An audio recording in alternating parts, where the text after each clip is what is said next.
Ndaj dhe profeti sallallahu alaihi wasallam thot në hadithin e Abu Dharrit radhiyallahu an, nuk ka ndonjë rob i cili thot fjalën la ilaha illa Allah dhe vdes me këtë fjalë, vetëm se do të futet në xhennet. Abu Dharri e pyet duke i thënë: po nëse bën zina dhe vjedh? Ja kthem profeti sallallahu alaihi wasallam: wa in zana wa in saraq. Dhe nëse bën zina dhe nëse vjedh. Pra përfundimi i tij në fund fare është xhenneti. Ja përsërit këtë pyetje Abu Dharri 3 herë.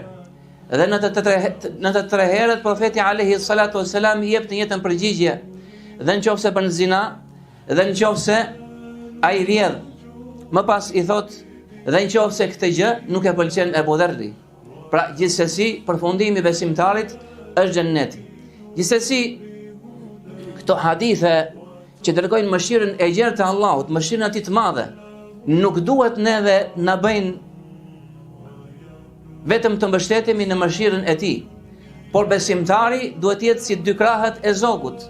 Pra të shpresojë në mëshirën e Allahut subhanahu wa taala, në mirësinë e Allahut të lartësuar, në mëshirën e Tij subhanahu wa taala, dhe po kështu të friksohet ndëshkimit të Allahut, sepse Allahu azza wa jall sikurse është i gjithë mëshirshëm, mëshirplot, është ndëshkues i ashpër.